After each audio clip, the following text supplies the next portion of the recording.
इस वीडियो में बेटा हम लोग देखेंगे रेडॉक्स रिएक्शन जो पढ़ा है उसका एप्लीकेशन पार्ट देखेंगे। ये एप्लीकेशन कहाँ पे होता है रेडॉक्स रिएक्शन का। तो सबसे पहला एप्लीकेशन होगा फोटोसिंथेसिस में। फोटोसिंथेसिस में जो रिएक्शन होती है इसको बड़े ध्यान से समझना। तो जैसे यहाँ पे लिखा हुआ 6CO2 और +6H2O, फिर उसके बाद यहाँ पे लिखा मैंने एरो बना लिया, क्लोरोफिल इसके ऊपर होता है तो पता ही होगा, क्लोरोफिल हो गया। फिर क्लोरोफिल के बाद यहाँ पे बेटा क्या लिखेंगे, सनलाइट, सनलाइट लिख लिया।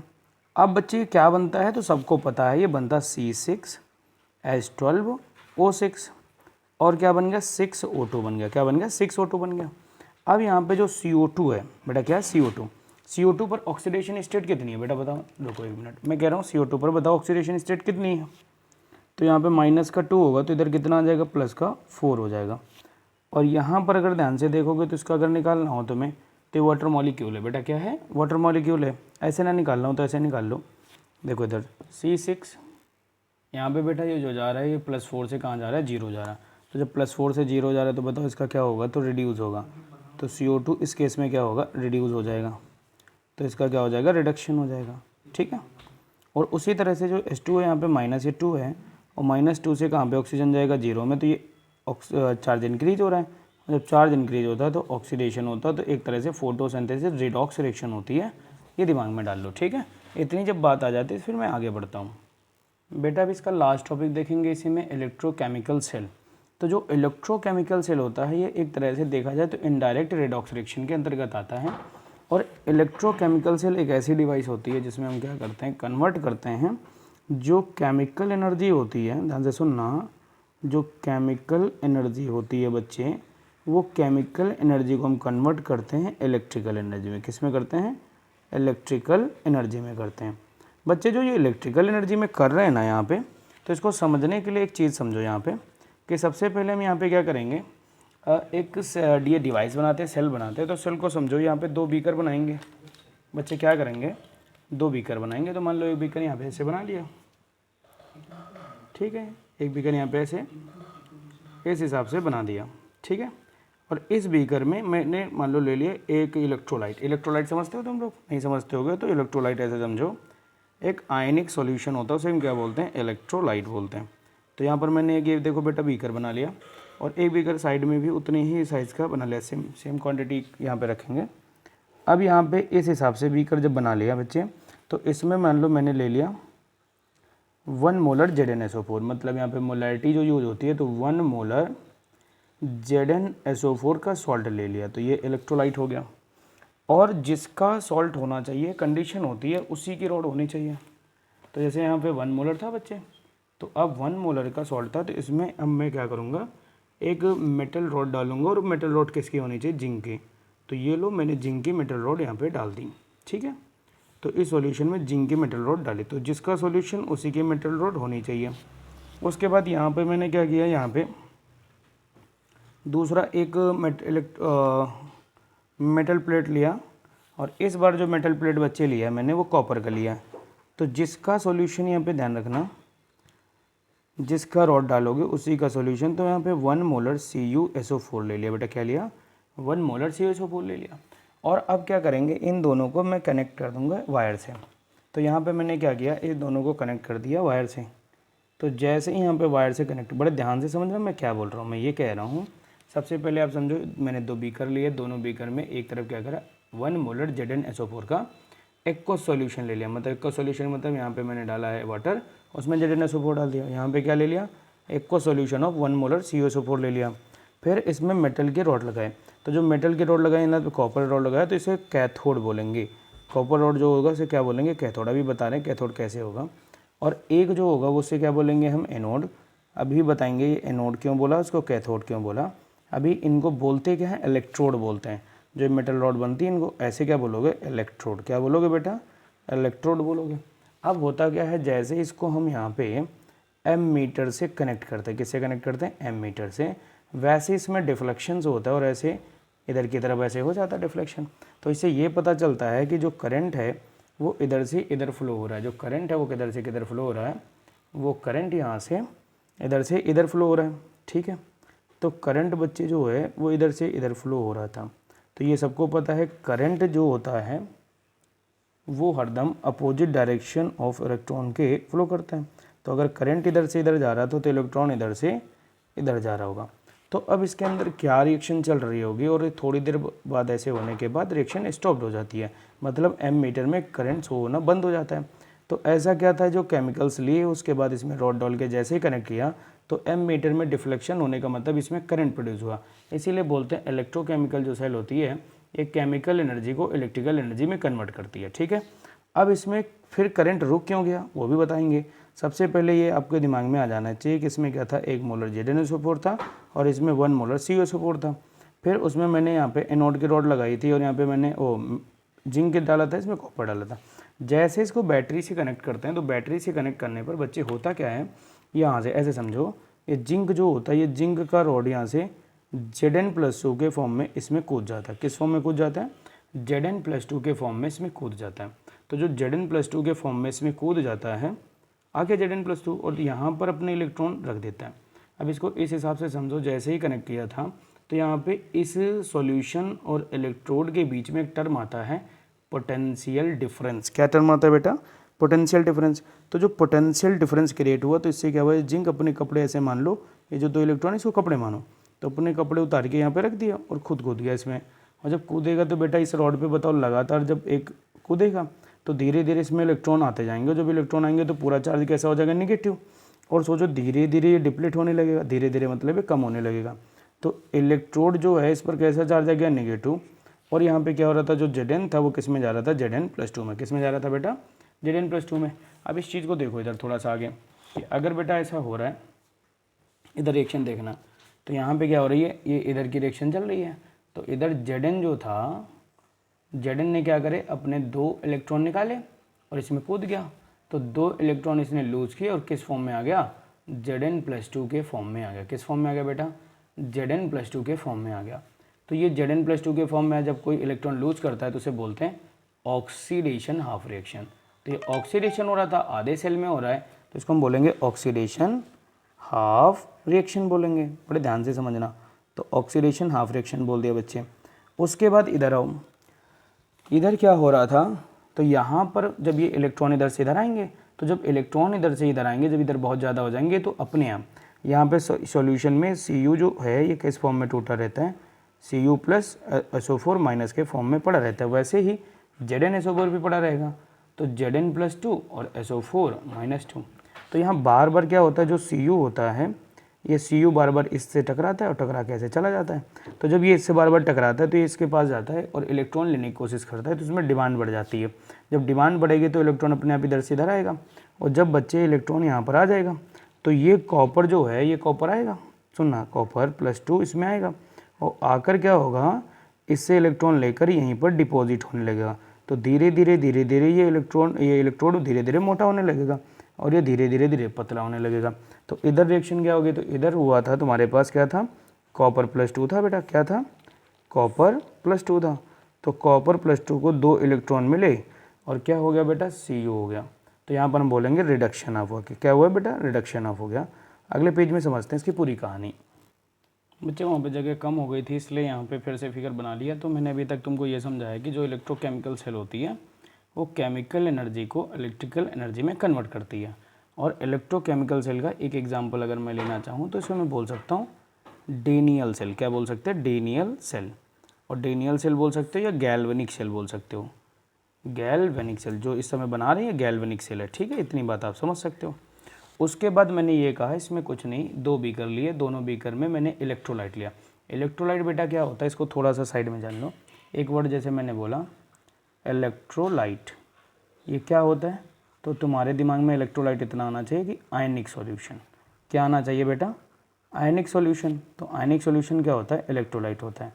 बच्चे जो आयनिक सॉल्यूशन है ना यहाँ पे, तो मैंने कहा जो ZnSO4 ये यहाँ पे टूट गया तो आयनिक हुआ, आयनिक सॉल्यूशन हो गया। इधर भी आयनिक सॉल्यूशन है, जिसका सॉल्यूशन हो उसी की रॉड डालते हैं। तो यहाँ पे मैंने जिंक की डाल दी और यहाँ पर क्या था, कॉपर सल्फेट था, तो यहाँ पे कॉपर की डाल दी, Cu डाल दिया।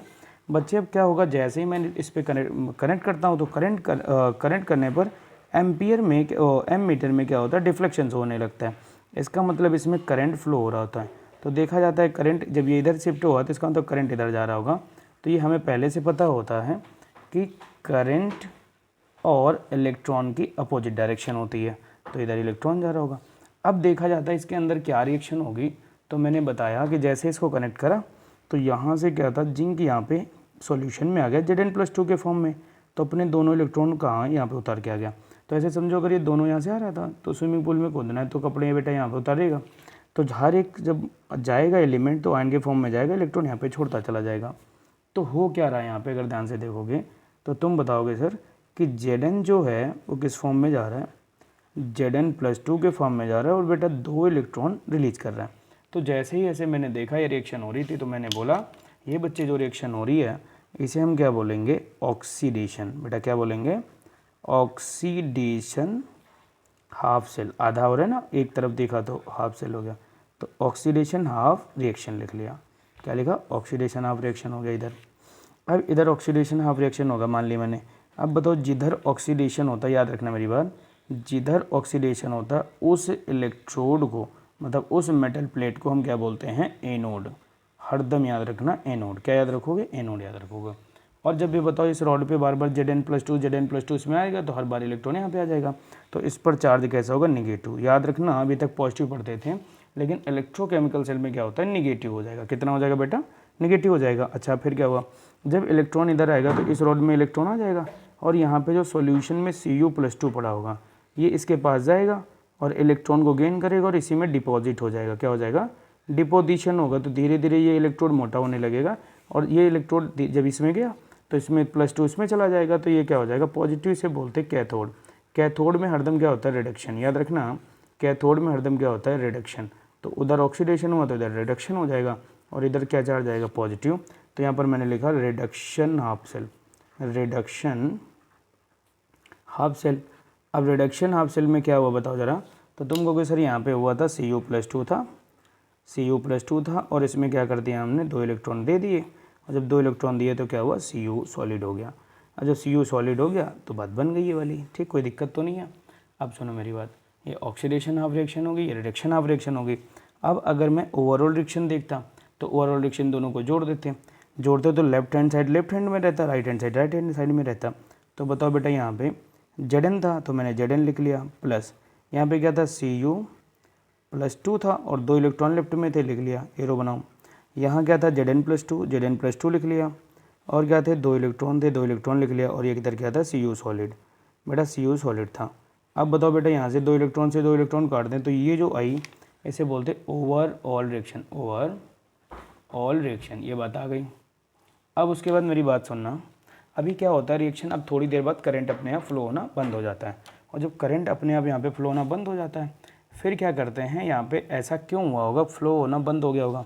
तो बताओ जब हर बार यहाँ से Zn+2 के फॉर्म में आएगा तो इधर पॉजिटिव बहुत ज़्यादा हो जाएगा और इधर क्या होगा, हर बार Cu+2 जा रहा होगा तो इसके साथ यहाँ पे SO4-2 भी पड़ा होगा। तो बच्चे जब SO4 ये Cu+2 चला जाएगा तो इधर की तरफ निगेटिव चार्ज बढ़ जाएगा और इधर की तरफ पॉजिटिव चार्ज बढ़ जाएगा। अब क्या करते हैं, फिर से इस ही सेल में एक इन्वर्टेड ग्लास यू ट्यूब लेते हैं जो इसमें लगा देते हैं। क्या लिया बेटा, inverted glass tube, inverted U shaped glass tube होती है, मैं दिखा रहा हूँ बेटा। इस हिसाब से एक मैंने यहाँ पे एक ग्लास ट्यूब लगाई, इन्वर्टेड मतलब उल्टा करके ये ऐसे लगा दिया, ठीक है। और ये लगाया तो इसके अंदर कुछ ना कुछ मटेरियल होगा, ठीक है, इसके अंदर कुछ ना कुछ मटेरियल होगा। तो सबसे पहले ये जो चीज़ लगाई है इसे बोलते हैं सॉल्ट ब्रिज। क्या बोलते हैं बेटा, सॉल्ट ब्रिज बोलते हैं, लिख लिया मैंने, सॉल्ट ब्रिज बोलते हैं। और इस सॉल्ट ब्रिज की कहानी ये होती है, जैसे मैं इसको लगाता हूँ फिर से एमीटर में डिफ्लेक्शन होने लगता है। इसका मतलब ये होता है कि यहाँ पे फिर से करंट पास होने लगता है। अब ये थोड़ी बात समझने वाली है, बात हो रही बेटा सॉल्ट ब्रिज की। तो जो सॉल्ट ब्रिज की बात चल रही है तो सॉल्ट ब्रिज को मैंने पहले ही बोला inverted glass U shaped tube होती है, यू शेप्ड ट्यूब होती है, ठीक है, पहली बात। अब मैंने इसको ऐसे रफली बना दिया कि ये अपने पास एक इन्वर्टेड यू ट्यूब है। अब इस ट्यूब में क्या करते हैं, इस ट्यूब में यहाँ पे एक लिक्विड लेते हैं जिसे अगर सॉल्यूशन बोलते हैं। एक लिक्विड लिया इसे क्या बोलते हैं, अगर सॉल्यूशन लिया। इस अगर सॉल्यूशन को हम जिलेटिन भी बोल सकते हैं, जिलेटिन। क्या बोल सकते हैं बच्चे, इस अगर सॉल्यूशन को हम क्या ले सकते हैं, जिलेटिन भी बोल सकते हैं। और बेटा इस जिलेटिन के अंदर एक इनर्ट इलेक्ट्रोलाइट भरते हैं। बेटा क्या भरते हैं, इनर्ट इलेक्ट्रोलाइट, इनर्ट इलेक्ट्रोलाइट भरेंगे। इनर्ट इलेक्ट्रोलाइट का मतलब होता है जो रिएक्शन ना करे, उसे इनर्ट इलेक्ट्रोलाइट बोलते हैं। जैसे KCl ले लिया, KNO3 ले लिया, पोटेशियम नाइट्रेट ले लिया, एक होता है NH4NO3 ले लिया, NH4NO3 ले लिया। क्या करा, इसके अंदर भर दिया। तो जैसे इसके अंदर भर दोगे, जेली लाइक सब्सटेंस का मतलब है कि गाढ़ा गाढ़ा लिक्विड होता है। और इसके अंदर KCl ले लिया बेटा, और क्या बोले, KNO3 और NH4NO3 भर दिया। और जब भर दिया तो भरने के बाद यहाँ पे देखोगे ना, तो यहाँ पे जो सॉल्ट ब्रिज लगा था, तो ये जो सॉल्ट ब्रिज लगा था, तो इससे फिर से करंट पास होने लगा। तो हुआ क्या कि जो ये KCl लिया था, तो यहाँ पे KCl मान लो लिया, तो K प्लस आयन और Cl माइनस आयन, तो जो K प्लस आयन है वो किधर मूव करने लगे, इधर बहुत ज़्यादा पॉजिटिव था, तो K प्लस आयन इधर मूव करने लगे और Cl माइनस आयन इधर मूव करने लगे। तो फिर से सेल में क्या होगा, इलेक्ट्रिकली न्यूट्रलिटी आ गई। और जब इलेक्ट्रिकली न्यूट्रलिटी आ गई तो फिर से करंट पास होने लगा। तो ये जो होता है, ये क्या होता है, इलेक्ट्रोकेमिकल सेल होता है। अब इलेक्ट्रोकेमिकल सेल को इस तरह लगातार बनाया नहीं जाता, तो इसके लिए क्या करते हैं, हम रिप्रेजेंटेशन सीख लेते हैं। तो रिप्रेजेंटेशन कैसे किया जाता है उसको ज़रा देखो। तो रिप्रेजेंटेशन अगर देखोगे तो सबसे पहले आपको क्या करना होता है, ये आप फिगर देख रहे हो, इस फिगर में आपको ध्यान देना है कि बीच में क्या लगा, सॉल्ट ब्रिज। तो representation of the electrochemical cell, ठीक है, क्या लिखोगे,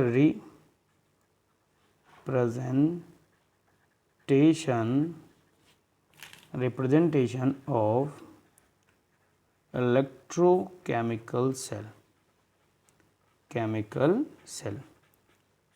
रिप्रेजेंटेशन ऑफ इलेक्ट्रोकेमिकल सेल। तो रिप्रेजेंटेशन ऑफ इलेक्ट्रोकेमिकल सेल में सबसे पहले बीचों बीच में क्या लगा होता है, सॉल्ट ब्रिज। तो बड़ा सा ऐसे दो डंडी खींचोगे तो बीच में क्या लिख दिया, salt bridge.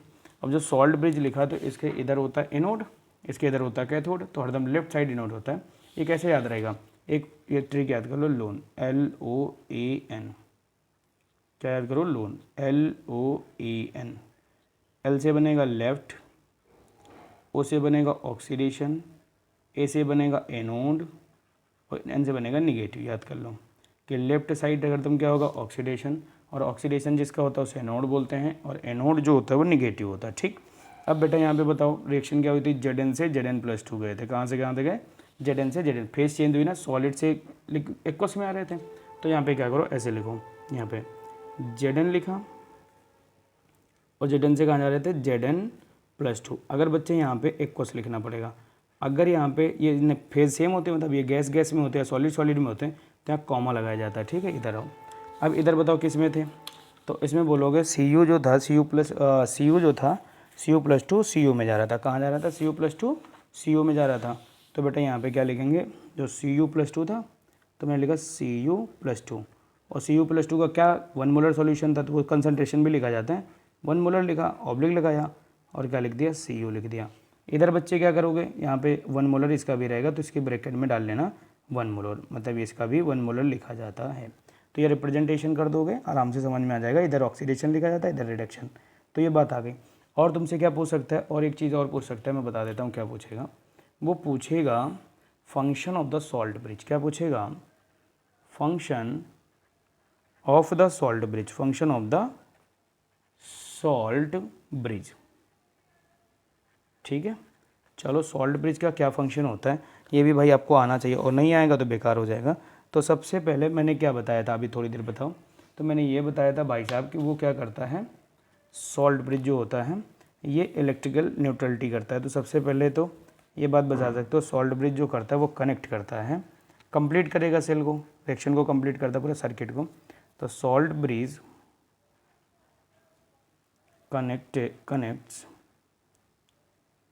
connects the solution in the two half cell and complete the circuit तो मैं सीधा बोलूँगा यार सर्किट को कंप्लीट करता है, तुम भी यही बोलो सर्किट को कंप्लीट करता है ना, इट कंप्लीट द सर्किट। और दूसरा क्या बताओगे कि जो सॉल्ट ब्रीज क्या करता है, salt bridge keeps the solution in the two half cell electrically neutral, मतलब उनको न्यूट्रल भी रखता है। तो मैं कहूँगा दो चीज़ें, इलेक्ट्रिकल न्यूट्रलिटी प्रोवाइड करता है और उसको क्या करता है आपको सर्किट को कंप्लीट रखता है। ठीक है बेटा, तो ये चैप्टर यहाँ से ख़त्म हो जाता है।